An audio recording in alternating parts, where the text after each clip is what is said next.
Island Regional Council, and we will start the meeting by asking the General Manager to recite the statement of respect. Please stand. The Norfolk Island Regional Council promotes a climate of respect for all. We will endeavour to inspire in our community shared civic pride by valuing and protecting our unique culture and environment, both natural and built, for the current and future generations. We, the Administrator and staff of the Norfolk Island Regional Council, undertake to act with honesty and integrity, to conduct ourselves in a way that engenders trust and confidence in the decisions we make and the actions we take on behalf of the Norfolk Island community. We acknowledge the Norfolk Island people, the traditional custodians of this island. Thank you, Mr. General Manager. Before we sit, just for the record, I understand there are no condolences. Could you confirm that, please, General Manager? Yes, for this month. Thank you. Please be seated. And for the record, I ask if there are any apologies. Nil. And any disclosures of interest? Nil. Thank you. Before I move to the agenda proper, I just ask people to note that I'm attending this meeting remotely from the Australian mainland, and the reason for that is due to COVID restrictions on travel.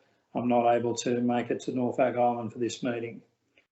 I'll move now to item 5.1, which is the minutes of the council meeting held on the 4th of August 2021.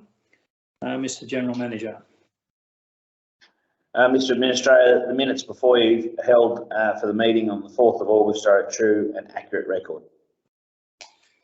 Thank you. I have personally checked the minutes, and I resolve that the minutes of the council meeting held on the 4th of August 2021 be received, taken as read and confirmed. And I'll move now to item 6, which is the public access session. Mr. General Manager, have there been any requests for public access? There's been no applications this month. And I note that there is no administrator's minute at item 7 or status reports at item 8 or reports from committees at item 9. So I'll move now to item 10. Item 10.1 is a report on the transition to sustainability. Mr. General Manager. Thanks, Mr. Administrator. Before you is a report that pretty much outlines a significant change program that sits before Council that has come from a number of external reports that Council has been placed before it to run through a change program. But what we wanted to do, Mr. Administrator, is instead of having multiple plans and referring to external audits and efficiencies and service reductions and community and corporate plans and action plans, is that we wanted to change the narrative to what it really is about, which is transitioning Norfolk Island Regional Council to a sustainable organisation. So, as you know, Council's adopted many plans, one being the community plan, which is like a 20-year vision of the organisation and the community. Our corporate plan, which is based on a 4-year term. Also the Council's 9-point action plan that was adopted in February 2020. But we're still working our way through the 113 external audit findings and the 2 targets that you've placed since you've become Administrator on efficiency targets by 31st of December and service reductions by the 31st of December. So what we're suggesting is that we can bring all of this back under one narrative, which could be the transition to sustainability, if you're in agreement with the recommendation that's before you. The key aspects of this is providing empowerment and feedback, innovative group processes and partnerships and alliances throughout the organisation, and creative vision being placed into practical action.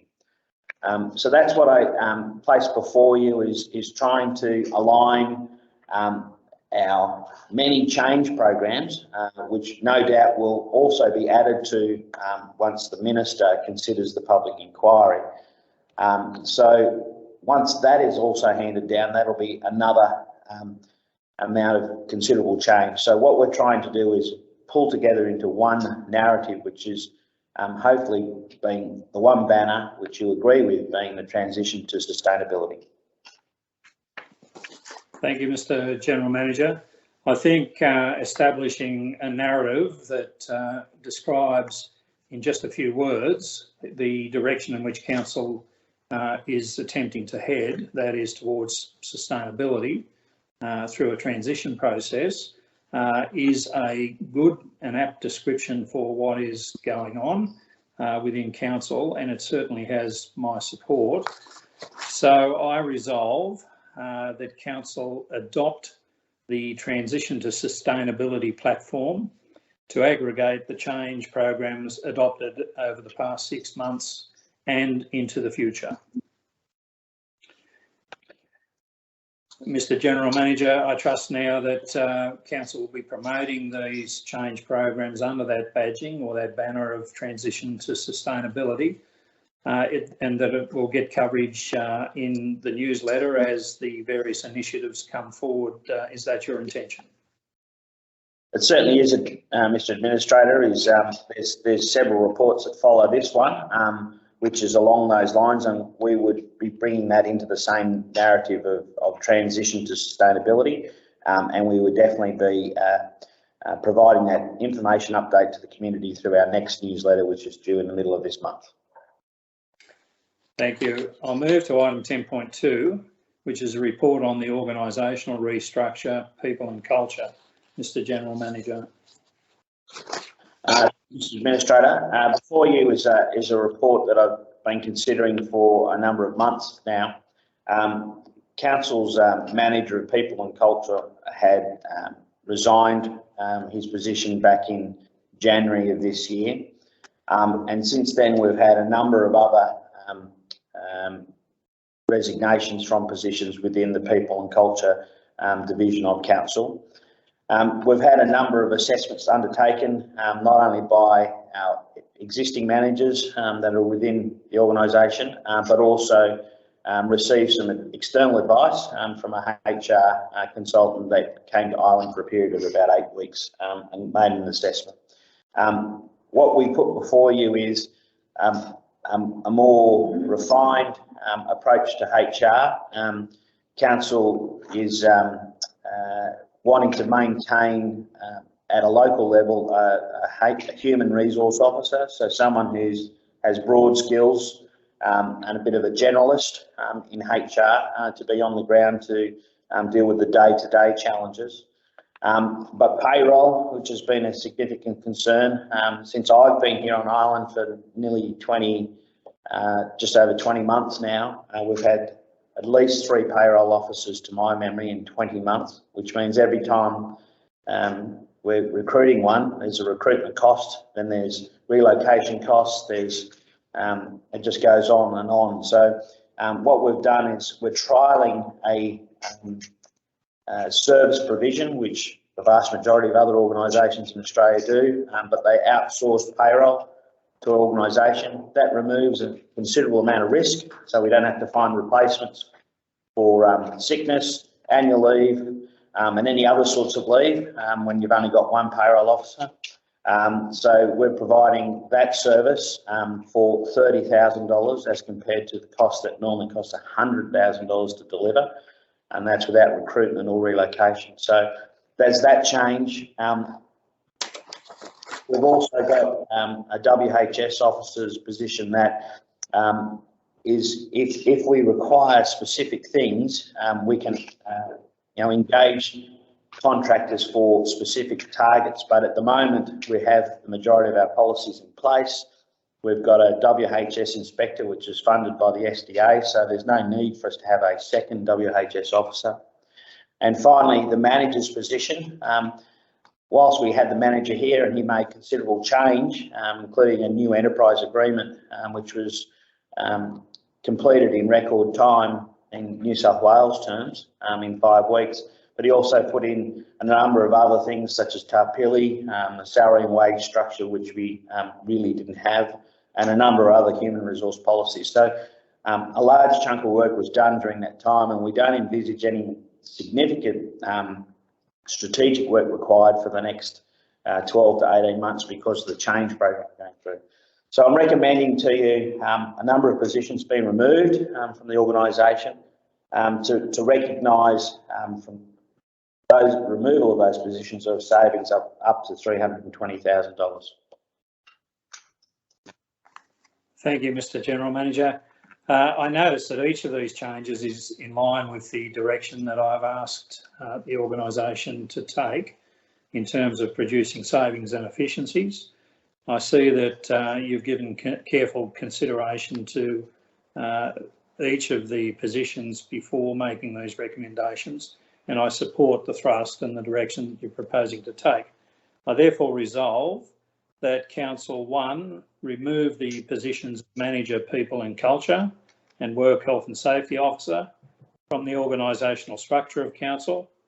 2, transfer the Human Resource Officer position and the payroll function to the Manager, Corporate and Finance.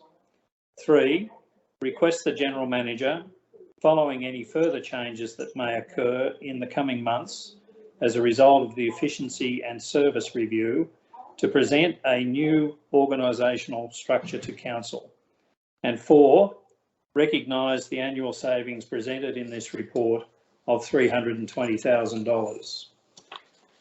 And I will move now to item 10.3, which is a report on the Local Government Association of New South Wales membership. Mr. General Manager. Thanks, Mr. Administrator. Before you is a short report to discuss the renewal, the potential renewal of the Local Government New South Wales Associate membership, which was due in August of this year for $8,500. I've had a number of conversations with both the CEO of LGNSW and also with members of the policy committee with the LGAQ. And the reason I put before you today is that the decision by the Department of Infrastructure, Transport, Regional Development and Communication to align state services for Norfolk Island from New South Wales to Queensland, whilst council's not included in that first movement of state services, which is health and education, local government is certainly on their agenda within one of the tranches of discussions with state services. And as such, it's probably a prudent time for council to consider moving from LGNSW to LGAQ to receive the same sort of, exactly the same service that we've been receiving from LGNSW. And so the report before you today is asking exactly that, is that we move from LGNSW to LGAQ. Thank you. Can you just clarify for me, Mr. General Manager, the services, since I have been on board with council, the services that have been used have included the executive performance management service in particular. Can you just confirm for me that that service will be available through LGAQ, please? It will be, but I would propose that because we have an existing relationship with, it's actually LG&S, and that's a separate organisation, I would suggest that we maintain that whilst my contract is still in place, because you have a relationship with the consultant being Mark Anderson. So that could continue, but that being said, LGAQ do provide this to the 78 councils in Queensland already. So they provide executive recruitment services and executive performance management services. And I do. Also, can you confirm that they also provide industrial advice generally in relation to employment matters? Yes, they do. Thank you. I think the direction that is proposed here is a sensible change, and I resolve that Council 1 writes to the CEO of Local Government New South Wales to cancel its associate membership and thank the association for its support for the past 5 years, and advise that due to the move by its regulator, Council is applying to join the LGAQ. And 2, formally apply to join the LGAQ. And I'll move now to item 10.4, which is a report on electricity review and focus on renewable targets. Mr. General Manager. Thanks, Mr. Administrator. This is quite a detailed report that we placed before you today, but it's quite a significant movement towards meeting some of the targets that have been set by Council. In particular, one of the 9-point strategic plans that were adopted by Council in February 2020, which was 100% renewable energy by 2024. Late December 2020, the island installed a Tesla 2 megawatt battery for its island power supply to manage the generation of solar that was already in existence on island, but yet costing us money to burn off the charge that was generated during the day. The battery, the Tesla battery that went in place, now captures the generation during the day in the peak hours, and then provides distribution of power for up between 4 to 6 hours every day. And that's allowing us to now improve our financial position so that we can turn our attention towards significant asset management and asset upgrade of a very old, ageing system that we have here. And it's under considerable strain, is the best way to explain. So before you is something that the Council and also our electricity team have been discussing for a number of years, is to bring a number of reports together and not create another report, but this is actually to provide us with a blueprint to move forward along a number of phases. And in this report, we outline 6 phases. The first phase being knowing what we've got in our current system. And the reason I need to know that is I need to understand the existing risks that Council has before it, as far as staff resourcing, asset capabilities, and also asset risk, as in age of asset and where things will fail, continuity plans, and then also any gaps that need to be identified through that process.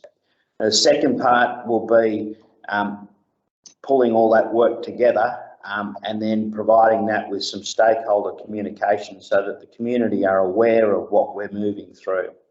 The third phase would be the technical options assessment, where we'll be modelling the Norfolk electricity system to provide the best optimal solution, and then build an investment strategy so that we can place before not only the Council but also our regulator to see how we can leverage opportunities for funding.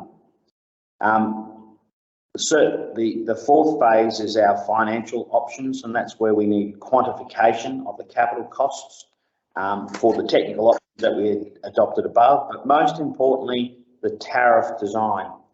So what happens on the mainland at the moment is that through smart meterage and power management, is that we see a number of sites where power is bought and sold through clever smart metering.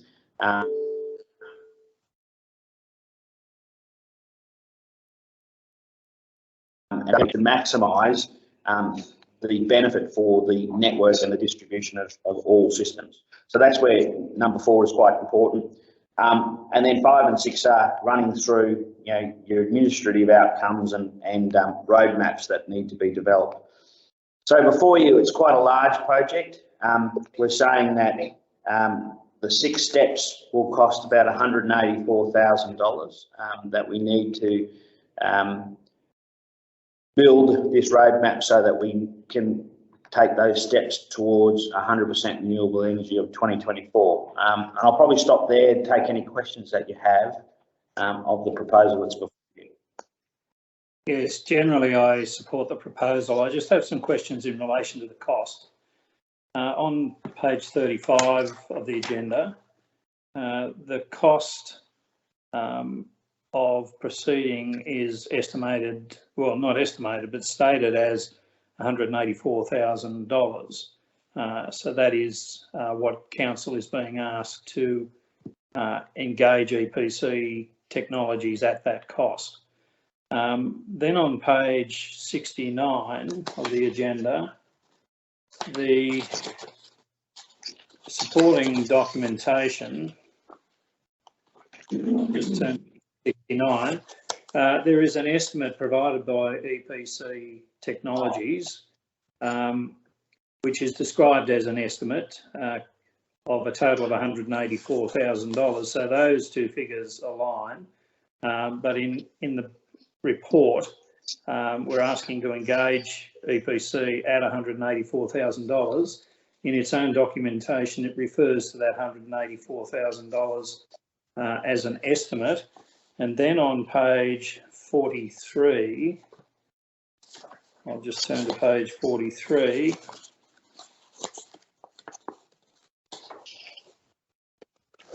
I note that under the heading pricing in EPG's documentation, they say we've attached an estimate for each element of the proposed roadmap.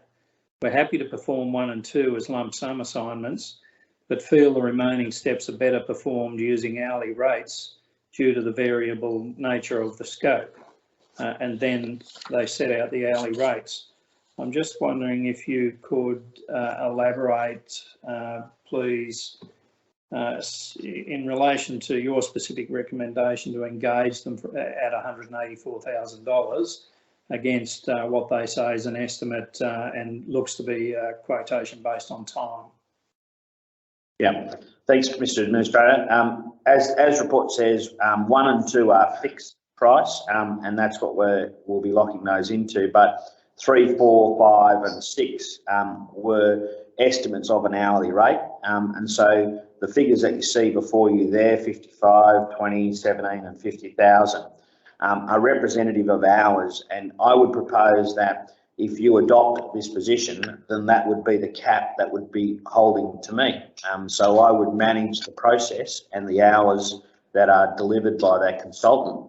And if at any stage if there's an indication that we've picked a rock up and we've found some 5 spiders run out underneath it, right? That would change the program considerably, and I'd have to bring a further report back to council. Thanks for clarifying that, Mr. General Manager.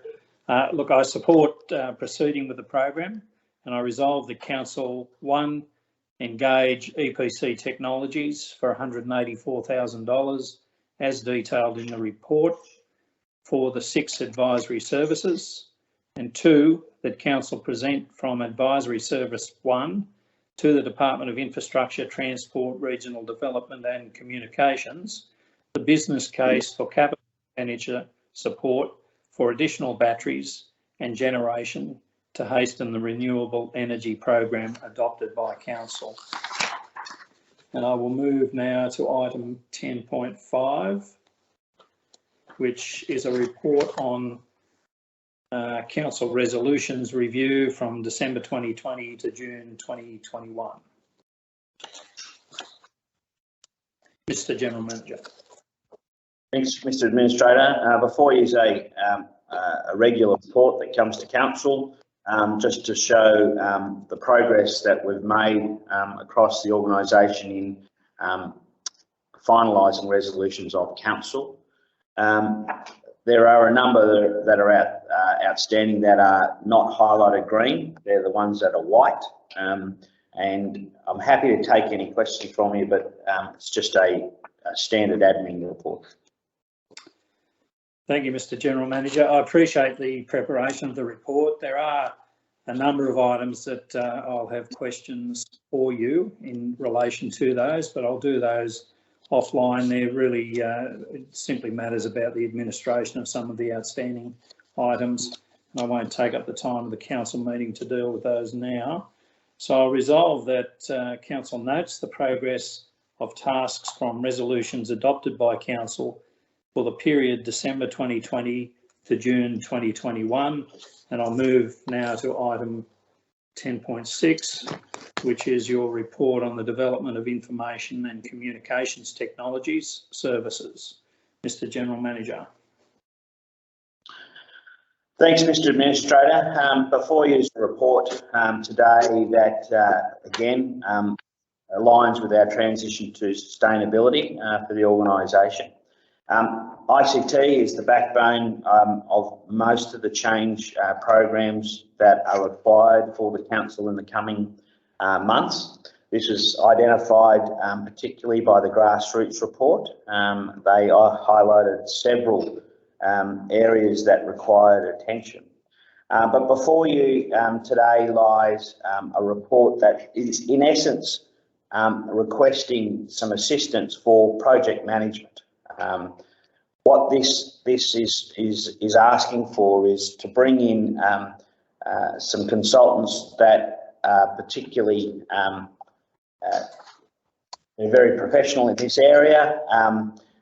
We're trying to find some support for our staff across the organisation who are all incredibly busy, under-resourced and time poor at the moment, yet we need to make significant changes that have been identified. So what we're asking for here is, in essence, to go to market and find a suitably qualified contractor to be a project manager of a two-stream approach. And that's basically the first stream will be the relocation of our administration building from Kingston to Burnt Pine into the Bicentennial building, which whilst, you know, on the surface it looks a very basic thing to be able to do is pick our computers up and move, but if we don't do this correctly, in 5 years' time you'll see significant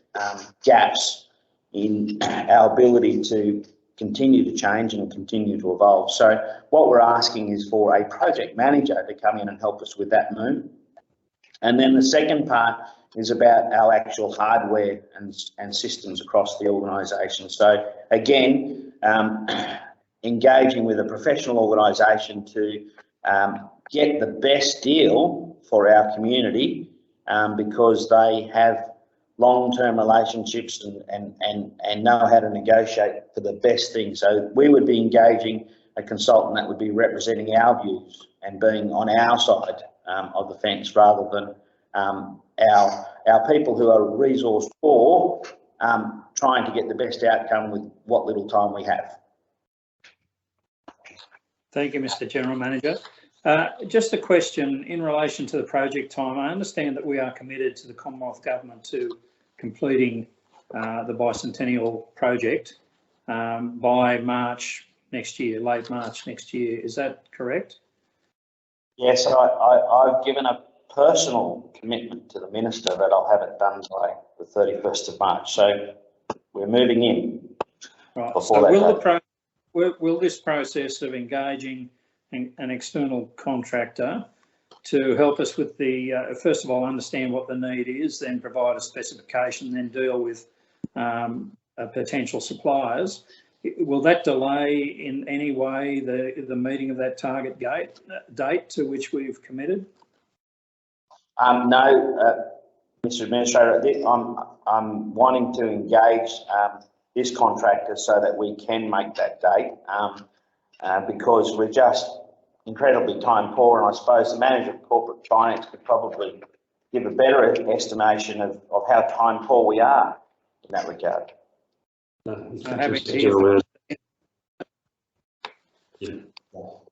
Yes, I just can reinforce the comments that the General Manager has made, Mr. Administrator. For a number of the key initiatives, or the majority of the key initiatives we have going forward in terms of our moving to sustainability are underpinned by our IT system. And the IT system at the moment, as mentioned in the report, has grown organically over a number of years and is not in a position where it is able to support the initiatives going forward. It's not a reflection of the IT team themselves, it's more a reflection of the fact that, as mentioned previously, we are down on resources, so the number of staff that we actually have are really down in the detail and are regularly just following up on queries and things that have to be fixed. So the ability to step back and take a strategic perspective of the overall IT, not saying it's not without capability, it's a capacity issue. So, and a fresh set of eyes is also very useful for this as well. So for those reasons, lack of capacity, fresh set of eyes, and I guess the importance of the IT system to all the initiatives, whether they be transferring costs or whatever, IT is vital, underpins everything. So we need to get this right. Thank you, Mr. Ennis-Walker. Look, I understand that this proposal is a worthwhile process. At any juncture where a council is proposing to move its entire IT infrastructure or architecture to a different location, that at that juncture we should stop and examine exactly what our needs are and to buy in the resources and expertise that enables us to conduct that examination, and from there move to implementing systems that are in line with the modern requirements of council. So I resolve that council engage a suitably qualified contractor to implement this process as a matter of priority and in accordance with council procurement policies. And I'll move now to item 10.7, which is a report on the annual report 2019-2020. Mr. Thanks, Mr. Administrator. I hope the 26 meg document made it through to you. Did you receive it? Yes, I did. I've had the time to go through and review it. And I note that it's a report that relates to activity that occurred well before my arrival, and that the forward has been provided by Madam Mayor, and I'm quite satisfied with the report, but if you wish to make any other comment, I'd be happy to hear it. Firstly, I just wanted to say the report's tabled here, and we'll produce copies in the next few days should you adopt this position, so that it can be made available at the library and customer care, and of course it'll be online. But in essence, apologies for the delay. We've had several challenges with it, no more so than the financial reports, which really weren't adopted until June 21. So normally this report would have been to you in November of 2020, but given our circumstances of the council under suspension and the financial reports not being signed off by our auditor until June 21, it has delayed this process. But we've now pulled all the information together, it's presented today, and we'll move on to the next annual report, which is due in 3 months. Thank you, Mr. General Manager. I resolve that council receives and adopts the annual report 2019-2020, including the financial statements 30 June 2020, as tabled in a separate attachment to this report. And I'll move to item 11, reports from the Manager, People and Culture. There is no report. I'll move to item 12, reports from the Manager, Corporate and Finance. The first report is item 12.1, the investment report, July 2021. Mr. General Manager. Manager, Corporate and Finance will give you a brief. Thank you, Mr. General Manager. The council has a total of $9.58 billion in cash, sitting 1.7 of that is sitting cash at bank. just over 7.8 are sitting in deposits on call.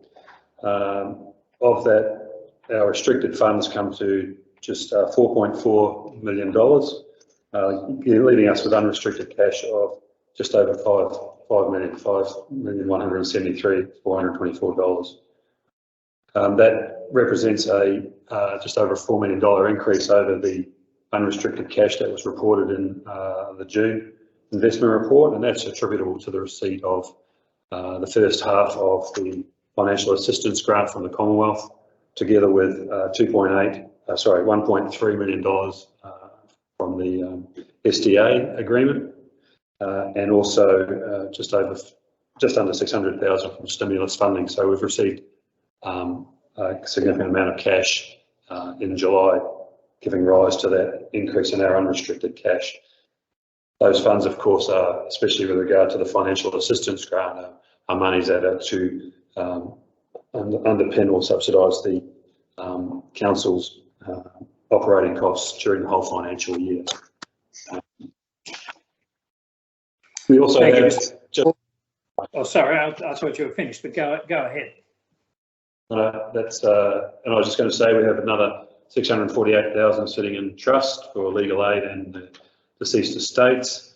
Our cash position or cash projection 30 June 2022, based on the dollars that we know now, we're projecting estimated cash and cash equivalents at 30 June 2022 of just under $5 million, $4.8 million, and this represents around 60% of the $8 million target of working capital that was recommended from the external audits.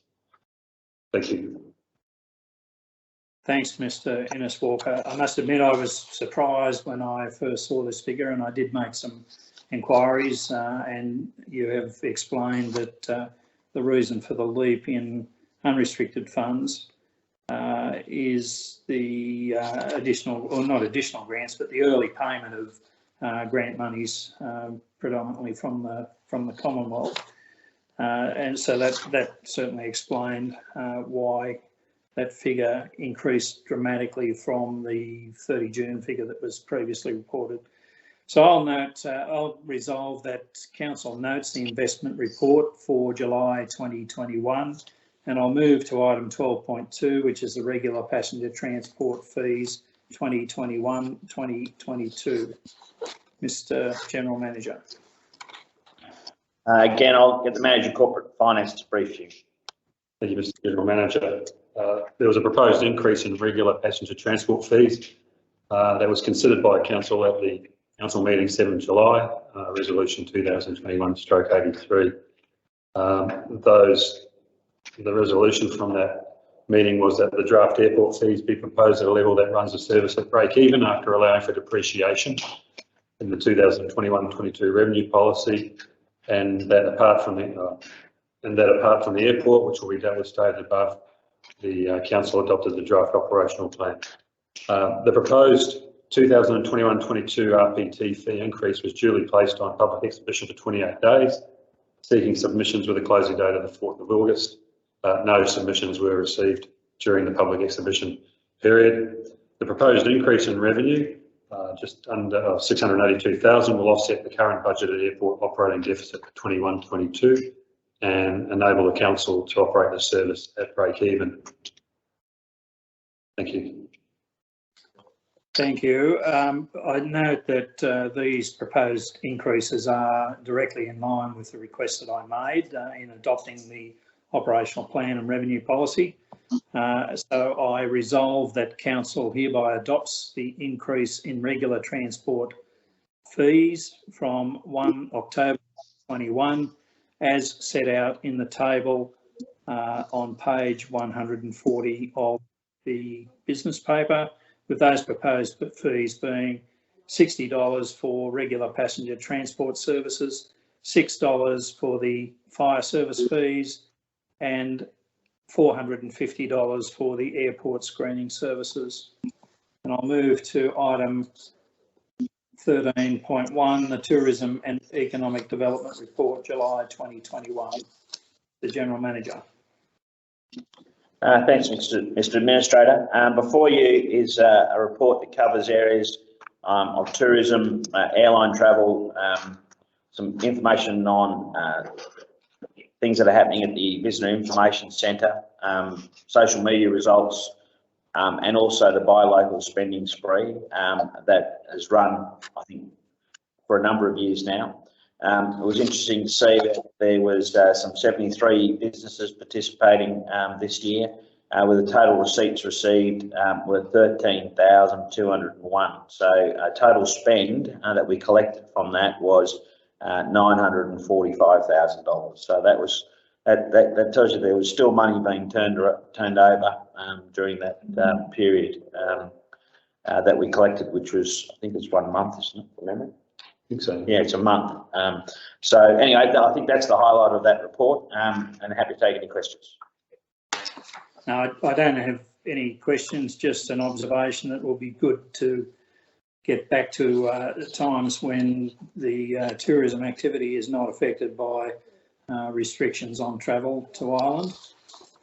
So I will note the report and I resolve that Council notes the information provided in the tourism report July 2021, and I'll move to item 13.2, which is the economic development section update. Mr General Manager. Thanks, Mr Administrator. This too covers off some visitor statistics, but more importantly, operations that are around the liquor bond, which is obviously a significant part of our financial position here at Council, but it just shows some monthly figures there and year to dates. There's also been some updates around the airport and some community engagement that has been undertaken, and some information based around the carbon museums for your information. Thank you, Mr General Manager. Just a question, the significant increase in the year-to-date July figure for the liquor bond between 2021 and 2020 and the earlier years. Do you think that increase is attributable to the fact that there were shortages leading up to July, or is that just, or perhaps you could just explain why that increase is so significant? I'll pass to my learned colleague here. Thank you. Mr Administrator, principally COVID contributed to the 2020 result. That's when the island was being hit hardest. So that's why there's been a significant increase from 2020 and up to 2021. In saying that, you'd note July 19 and July 18, whilst weren't significantly different at the time, I think, which was consistent with all around the world actually, that there was an increase in consumption of alcohol. We also had the people from Boral here as well. So they contributed to making that result for 220 pretty good in the circumstances. Without that, I would suggest that the revenue for 220 would have been, for July, would have been way below what it is. So that's explaining, I guess, the context of the trend from 18 to 20 and the difference from 20 to 21 is explainable too by the fact that we've been receiving tourism. Yes, we've gone into lockdown, but this is July. Oh, sorry, there's lockdown in New South Wales, but these are the July figures. We're anticipating that August will be a difficult month because of the lockdown. Okay, so I was specifically asking whether the 2021 result, why it was so high, given that my understanding of the freight shortages at the time was that the stock held in the liquor bond had depleted right down to a very low level, and I'm just wondering if that July figure was a recovery of that with a delivery of product for in time for July. That's correct, but it's also attributable to the increasing costs of freight that, whilst not fully passed on to the customer, a degree, a fair percentage of that had to be passed on. So that's also contributed quite significantly, excuse me, to the dollar sales. Understood. Thank you.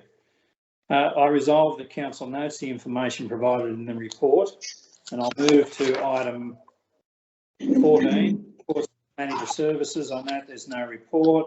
I'll move to item 15, reports from the manager planning and environment, and I'll move to item 15.1, the planning and environment update. Thanks, Mr. I've just got the manager planning environment swapping seats with the manager corporate, and I'll hand across to Phil to give you an update. Thank you. Thank you, Mr. General Manager, Mr. Administrator. So before you, report 15.1 is the standard planning and environment update report for the month. In that is statistics on planning and building, environment and health, as well as information on Argentina and the environment program. I guess just some noteworthy statistics and pieces of information from that report. This is the first month of the financial year where we've been able to report both waste exported from the island as well as waste that is stockpiled. In summary, we exported 46.3 tonnes of waste for the month of July, which is consistent with the projected export tonnage as with regards to our budgeting for FY22. And at hand, we also have a number of stockpiled waste streams which are contained within the report. The total I don't have, but there are a number of streams, for example, e-waste, PET, steel cans, aluminium, and a number of other disused pieces of equipment. So we will report on those stockpiled waste streams throughout the year so that we can demonstrate that we have a firm handle on, if you like, our liability around waste moving forward. I should point out that we're committed to only spend the money that's available to us for budgeting when it comes to exporting wastes. Further to that, a brief update on the environment program. So Council has been fortunate in receiving further funding from the Department of Infrastructure to conduct a number of activities and improvements in the Norfolk Island Public Reserve following on from last financial year. Some recent activities, we had another community tree planting day held at Bumboris Reserve on the 22nd of August, which was well attended. Around 40 community members came along and helped in planting a number of trees, around 250 trees on the day. And we look forward to another community tree planting day scheduled for the month of September, although the exact date is not yet confirmed, to plant trees along the creek line at Cascade Reserve, which will also involve students from Norfolk Island Central School. And finally, Council has been fortunate through assistance from the Invasive Species Council in obtaining $40,000 from the Lord Mayor's Charitable Foundation, and I should point out that that's the Lord Mayor's Charitable Foundation based in Melbourne, for a threatened species program for Norfolk Island, and that money, that $40,000, will be committed to a number of activities focused around rat control, both on public land and also on private land. So we're very thankful for the assistance that the Invasive Species Council have provided in obtaining that funding for Council for this coming year, and we look forward to working with the community to roll out those activities to manage the issues that rats cause throughout portions of the island. Thank you, Mr. Reid. Just a question, just for my understanding of the report. On page 151, the first table, development applications, the table is described as financial year 2022, which I understood to mean from July 2021 to June 2022. Is that correct? Because what I don't understand is why under the July 2021 columns you have some figures, and then under the year-to-date columns I'd expect that a report on July would have just had the July figures in the year to date, but those figures seem to be significantly more. I just don't understand the nexus between the July figure and the year to date. No, and I think you picked that up well. That's a typo with regards to the period. So that should, rather than say July 21, should say August 21, and that more appropriately would not be the full month of August. It's simply the number of applications received during that month. The year to date would include both July and August. So in essence, that table hasn't been updated to state August instead of July. Right, thank you for clarifying that. I resolve that Council notes the information provided in the report, and I'll move to item 15.2, which is the report on the wastewater treatment plant upgrade, Balmoral report cost analysis. Mr. General Manager. I'll try not to take Manager Planning and Environment thunder that he needs to talk about here, but this report is considerably important for addressing a significant concern, I believe, for the environment here on Ireland. It needs to be pursued, and what we're putting before you is a reworked position. Council adopted this, I believe, in October or November 19, prior to me commencing, and it was for the top level thing, which was about $19 million. But this report, and I'll hand across to the manager now to run through the detail, but we've reworked it to something that's more, what we believe is more possible in these current circumstances that we find ourselves in. Manager. Thank you, Mr. General Manager. And I might just start further to the General Manager's comments with some of the background of the report that was tabled to Council in October 2019 for your benefit, Mr. Administrator, and also for members of the public here in the gallery. So in October 2019, Council commissioned a report from an organisation known as Balmoral Group Australia, assisted by Public Works Advisory New South Wales, to complete a business case to upgrade Norfolk Island Sewage Treatment Plant. And as part of that scope of work, the business case considered 4 separate options for that sewage treatment plant upgrade. They range from technologies that focused around, and I'll use technical terms here, and I don't expect everyone to fully understand this, but membrane aerated biofilm reactors, and taking the treated wastewater from that technology and redistributing that to the community, to agriculture, to a scaled down version of that, taking the treated wastewater and providing it, a proportion of that water, I should say, to the community, not through reticulation, but a standpipe. And then 2 subsequent options that were, if you like, less advanced technologies and provided less scope for reuse of treated wastewater for the community. So there were 4 options in total. The assessment by the Balmoral Group considered each of the options against a set of requirements that met the business needs of council at the time. And effectively, the report recommended option 1. So that was a membrane aerated biofilm reactor with water recycled to agriculture, plus a community, plus a community standpipe. And that was on the basis of an assessment of unquantified costs and benefits, community consultation, socio-political economic analysis, and alignment with the project scope and requirements. So a report was presented to Council in December 2019 recommending that Council adopt the business case put forward by the Balmoral Group and Public Works Advisory, and the General Manager provides the business case to the Department of Infrastructure to seek avenues for external funding, and those recommendations were resolved by Council at the time. So as the Balmoral Group considered a broad range of requirements for that sewage treatment plant upgrade, including water security and expansion of the sewer network, this business paper, by contrast, considers a more specific analysis of the financial impact of those 4 options, specifically the cost of funding a proportion of the capital cost and operations and maintenance over the usable life of the sewage treatment plant.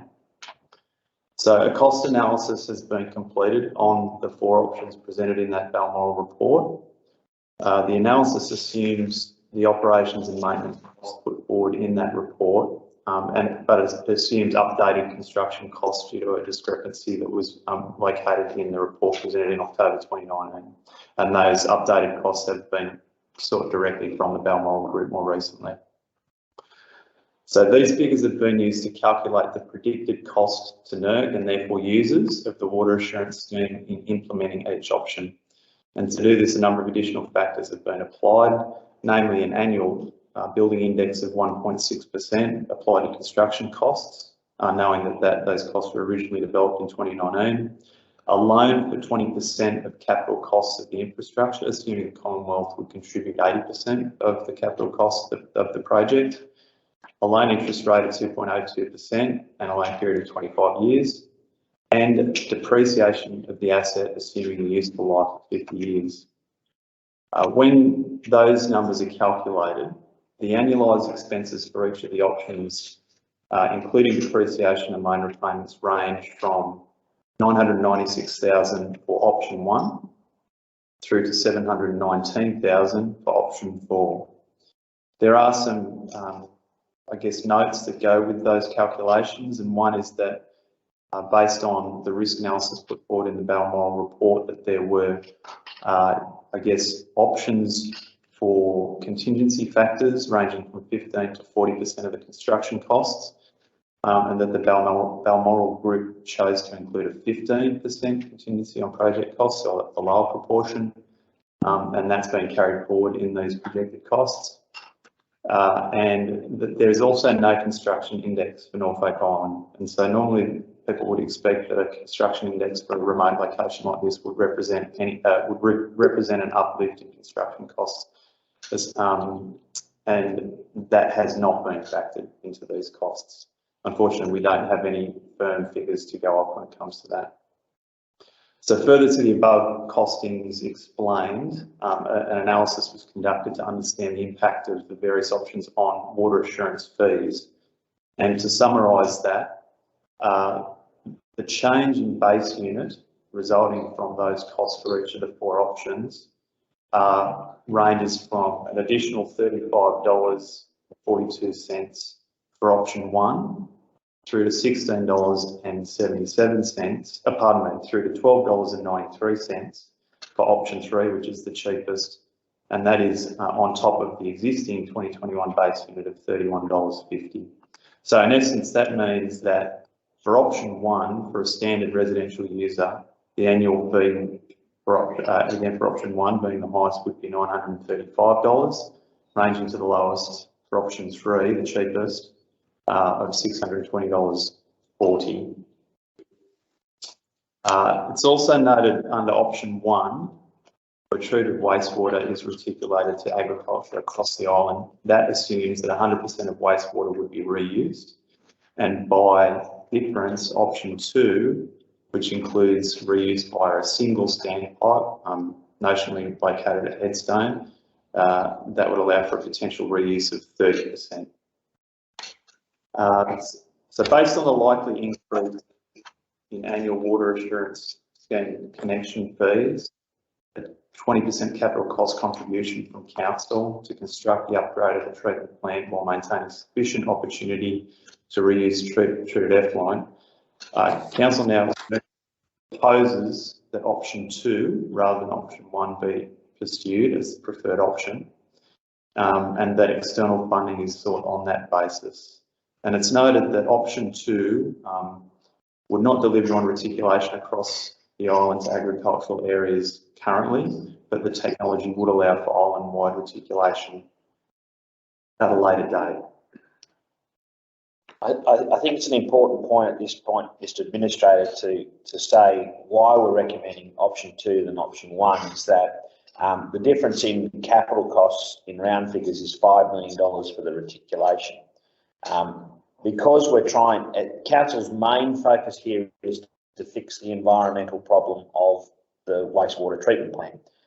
So therefore, we should focus primarily on that, and option 2 still captures the water that's treated at a higher level, and it's still available for use by agricultural businesses or any other business that would like to use water, but they just need to collect from a standpipe. But it removes the burden of $5 million of capital cost onto ratepayers who don't necessarily benefit from the additional resource. So what we're saying is there's nothing stopping a business sector approach where they pay for that $5 million of reticulation at a later stage. So what we're trying to do is address the environmental concerns first, and then and without overburdening our ratepayers, which is a very small part of our community, because there's only 300 connections, 250 connections. So we're not making one particular section pay more than anything else. So we're just trying to fix the biggest challenge first, is what we're trying to say in this report. Okay, and I think that's a valid reason for coming to the conclusion that option 2 is the way to go. Just a couple of questions. The bottom of page 159, you talk about option 2 delivering or assuming a potential reuse of 30%, whereas option 1 would involve 100% reuse. If option 2 is adopted with a potential reuse of 30%, what's happening to the remaining bulk of the water? It would be discharged off island, Mr. Administrator. So it'd be cleaned up and discharged to the ocean. Correct. And it really comes down Cleaning than what it is now. But it comes down to the capacity of the island to use that water as and when it's available. And I think for people here on island, recent experiences would demonstrate that when water is needed, whether it's potable water or whether it's water for agriculture, that is not evenly distributed throughout the year. In fact, the highest burden on any available water naturally falls when there is the least water available, typically through periods of drought. So a wastewater treatment plant is, to a degree, climate detached. It will continue to process and produce water throughout the year. When people don't wish to use water because they don't need it, then that water has to go somewhere. And that would also apply in the circumstances where water is reticulated to a degree across the island. The numbers put forward in this report simply reflect the numbers that were assumed as part of the Balmoral report. And I think that that's probably another important point to point out, is that the use of water through reticulated means would also need to attract or need to follow a particular user analysis. So agriculture may not wish to use that water at all times throughout the year. And so the number of 100% use of wastewater is likely. It's unrealistic. It's overstated. Yeah. And look, at the end of the day, we're suggesting that option 2 provides 30% of water that is currently being discharged into the ocean. 30%. Now, that's a massive step forward in trying to capture a resource which has been completely wasted. And what we're saying is, if the business industry wants all of it, 100%, then they pay for it. It's a user charge, and we can capture 100% still in that model. It just means there'll be more trucks going to the standpipe. So we're not discounting it. It's still available, but we are being realistic on what will be used. And so, Mr. Administrator, I would point out that with regards to the water that comes from option 2, that would immediately be discharged to a downstream water body, the dam at Headstone, so that it's not being directly pumped off island. No. If there is capacity in that dam, it would go to there first. If that dam is full, it would then go over to the region. So it would always be full. It would always be full with it, as long as it's continuing to treat water, which it would. So, I guess we're trying to find a balance with regards to what is a reasonable cost for council to afford moving forward, as well as provide opportunity for reuse of that water. Thank you. Now, I noticed in the recommendation, there's not really a clear position taken on adopting option 2. Was that the intention of the report, or were you looking for council to actually take a position on the option? I need council to take a position. So if that's the case, then perhaps we start by saying that council adopts option 2 as point 1, and then what is now points 1, 2 and 3 would follow that. Yep. Okay, I'd also like to see, because this is a period of interim administration, the length of which is uncertain, I'd like to see the reasons that you, Mr. General Manager, gave at the end of your comments, the fundamental reasons for adopting option 2 to be incorporated as a supplementary sheet or report to what is already in the agenda, so that is on the record, that we're going for option 2 for the reasons that you expressed, the $5 million capital cost, the implications for the small number of ratepayers and so on. I just think we need to get that down so that any council that inherits what we're proposing to do today has the reasons for this decision made clear to them. So can you think of a way to organise that? Either amend the report on the business paper or provide a supplementary report just spelling out in brief detail what you said earlier. And from there I will resolve that council adopts option 2. 2, council adopts the updated capital costs and costing model for the STP upgrade presented in this business paper. 3, the General Manager pursues external funding from both the Commonwealth and by way of loan from an appropriate financial institution based on the business paper presented above. And 4, the General Manager engages a procurement consultant specialising in engineering to develop a scope of works for the design and construction of the STP upgrade, pending funding from the Commonwealth. So resolved. I think it's important to have that additional information also, because we'll be going to the Commonwealth, and I think we need to clearly explain our position in terms of going for option 2 to the funding partner. Yeah, will do, Mr. Administrator. Thank you, and I'll move to item 15.3, which is a report on the delegation of council functions or recommendations on development applications under the Planning Act. Mr. General Manager. I'll ask the Manager of Planning and Environment to provide you with a brief. You can be brief on this one, Mr. Reid. It's fairly well spelled out in the business paper, but over to you for a moment. Sure. So as you would know, the council resolved to delegate council's functions under section 44 of the Planning Act in April 21.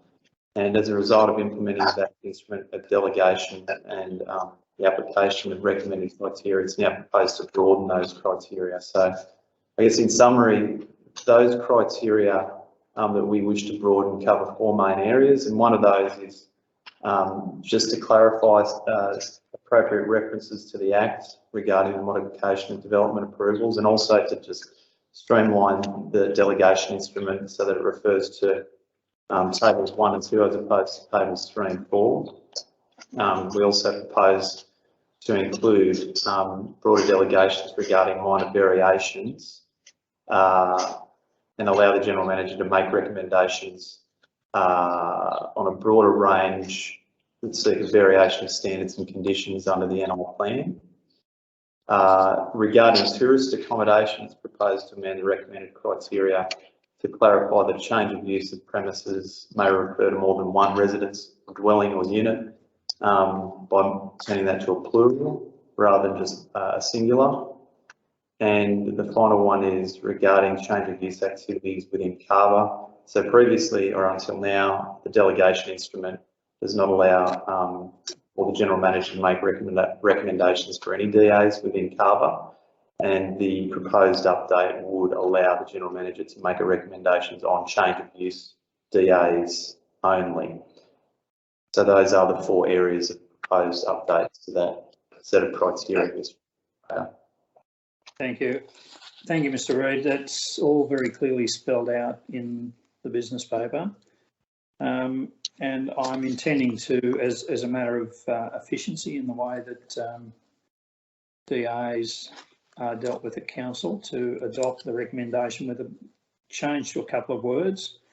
On page 165, in the recommendation box, I wish to reply, and the first line, sorry, the second line, first line is that, the second line, I want to change the words makes a resolution to the words hereby resolves.